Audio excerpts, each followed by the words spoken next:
Welcome back in. I'm joined now by Calais Lejeune of the Butterfly Pavilion up in Westminster, one of my favorite places to take my kiddos.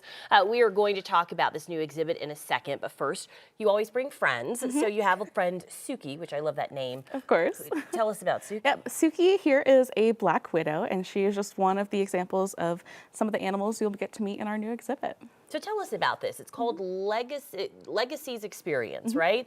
It opened up just this weekend. What does it entail? What are we going to see? Legacies Invertebrates of Mexico is an exhibit talking all about Mexico invertebrates and the impact that they've had on Mexican culture, history, and modern day conservation efforts and all kinds of things. I think when you think bugs, they're so small, but they really are a big part of our ecosystem. Oh, they are a huge impact. Right now we're actually celebrating our 30th anniversary, and it's 30 years of impact, one during conservation, because they really are tiny creatures that have a huge impact on their ecosystems. They're important food animals for other animals.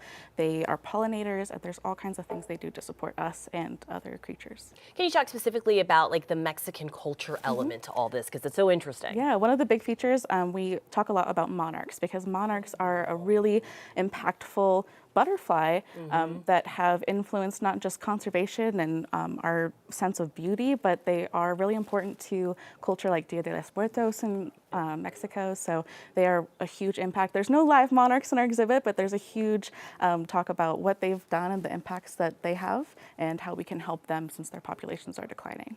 And it's so incredible because you go to these different exhibits and you guys have the greatest ones, and it's so fun to like see all of the invertebrates and the insects and things that you have. But you guys on the behind the scenes are doing so much work when it comes to conservation efforts. Can you talk about that a little bit? We have local and global conservation projects. So one of the big features is we've just started a partnership with the Mexican government to protect monarch habitats in Mexico.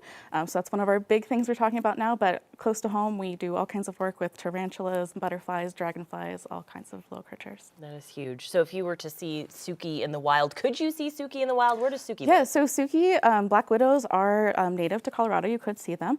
They do like to keep themselves. They're going to be finding more little like nooks and like tiny little logs that they're going to hide under because they're tiny little animals. So that when I say they're more afraid of us than we are them, it's true that we could do so much more damage to her than she could really do to us. Though a black widow is a medically significant venom. You don't want to get bit, but you'll probably be okay. You might be at the hospital, but that's why we kind of leave them alone, let them do their own thing. They are important to their ecosystem. So Suki, we're going to just keep you right in there, my friend. And Calais, thank you so much for spending some time with us Thank you for having me this afternoon.